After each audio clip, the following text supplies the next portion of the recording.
राजकुमारी अनाया और जादुई जंगल की रहस्यपूर्ण यात्रा। बहुत समय पहले की बात है। एक सुंदर और शांत राज्य था सूर्यपुर। इस राज्य की रानी मथुरा और राजा वीरेंद्र की एकमात्र संतान थी राजकुमारी अनाया। अनाया बचपन से ही बुद्धिमान, दयालु और साहसी थी। उसके सुंदर लंबे बाल, चमकती आंखें और मुस्कान से हर कोई मोहित हो जाता था। लेकिन जो चीज उसे सबसे अलग बनाती थी वो थी उसकी जिज्ञासु प्रवृत्ति और साहसी दिल। राजमहल में सभी उसे बहुत प्यार करते थे, लेकिन अनाया हमेशा अपने पिता से कहती, पिताश्री, मैं केवल महल की दीवारों में सीमित नहीं रहना चाहती। मैं दुनिया को देखना चाहती हूँ, कुछ नया सीखना चाहती हूँ। राजा मुस्कुराते और कहते, एक दिन सही समय आएगा और तब तुम अपनी मंजिल की ओर बढ़ोगी। एक रहस्यमयी सपना। एक रात अनाया ने एक अजीब सपना देखा। वह एक हरे भरे जंगल में खड़ी थी।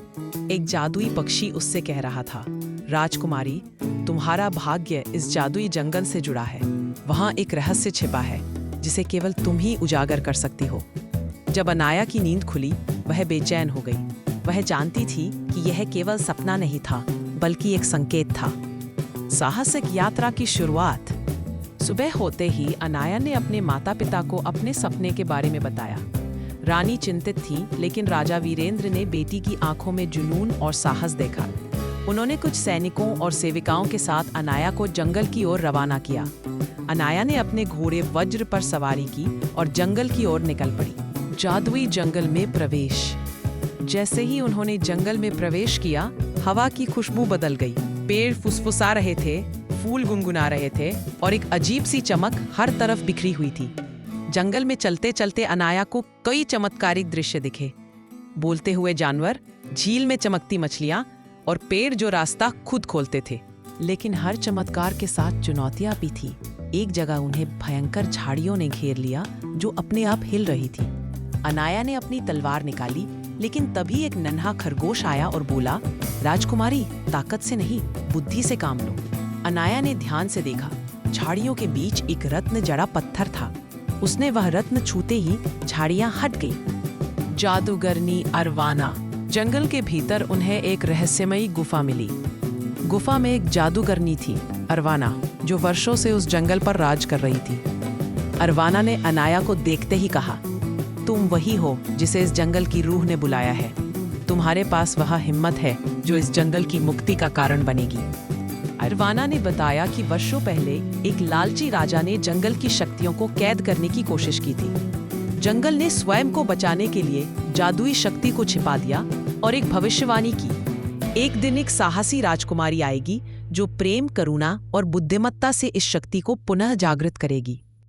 3 परीक्षाएं। अनाया को जंगल की शक्ति पाने के लिए 3 परीक्षाएं देनी थी। सत्य की परीक्षा। उसे एक झील में अपने बारे में वह सच्चाई देखनी थी जिसे वह खुद से छुपा रही थी। झील में उसे दिखा कि कभी कभी उसका अहंकार दूसरों को ठेस पहुंचाता है। उसने आंसू बहाकर अपनी भूल मानी। करुणा की परीक्षा। एक घायल नागिन उसके पास मदद मांगने आई। सैनिकों ने उसे मारना चाहा, लेकिन अनाया ने उसकी मरहम पट्टी की और नागिन ने बदले में उसे एक जादुई अमृत दिया। बलिदान की परीक्षा। अंत में अनाया को एक निर्णय लेना था, जंगल की शक्ति को खुद के लिए लेना या हमेशा के लिए जंगल की रक्षा के लिए उसे छोड़ देना। अनाया ने निस्वार्थ भाव से उसे जंगल को अर्पित किया। जंगल का पुनर्जागरण। अनाया की निस्वार्थता से जंगल की शक्ति जाग उठी। पेड़ों में फूल खिल उठे, झरने गूंजने लगे और चारों ओर रोशनी फैल गई। अरवाना ने मुस्कुराकर कहा, राजकुमारी, तुमने साबित कर दिया कि सच्चा शासक वह होता है जो दूसरों की भलाई को अपनी प्राथमिकता बनाए। सूर्यपुर की रानी।